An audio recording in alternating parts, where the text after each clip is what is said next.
Friday's Supreme Court decision on Roe versus Wade clearing the way for states to either ban or limit abortion procedures. But there are still some questions about what it means for abortion pills. Fox 5's Teresa Priolo is here now with a closer look into the issue. Teresa?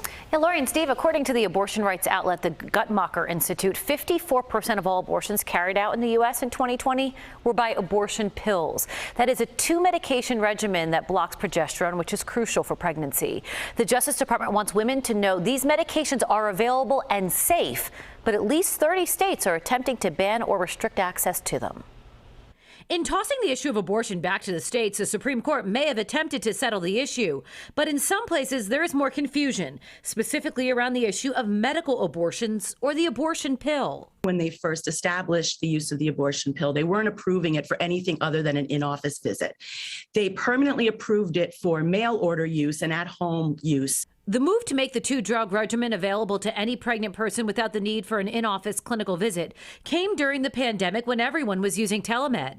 It's a move that may help women who wish to have an abortion get one in a state that has enacted trigger laws. But in doing so, they also might be committing a crime. The problem is that if you send something that is illegal into a state where it's illegal, then you're committing a crime in that state. They are committing a crime in that state because they are offering care to the patient in that state, and the patient's home state where the care is being offered is what governs. Last week, the Justice Department said the 2-drug regimen is FDA-approved up to 10 weeks of pregnancy, and a state cannot block access to it. But a state does have the right to regulate the practice of medicine within its borders. 32 states require a physician to prescribe the pill. 19 states say a doctor must be present when the patient's taking it.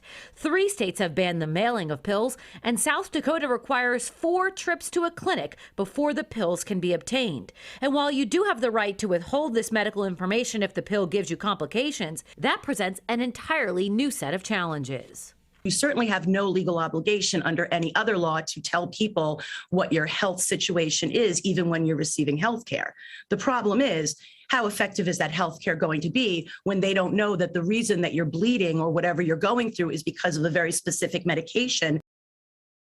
And the legal expert that we consulted believes the next legal fight, Lori, will be by the DOJ and the FDA attempting to ensure that states cannot block access to these abortion pills, even if they do not allow in-clinic procedures.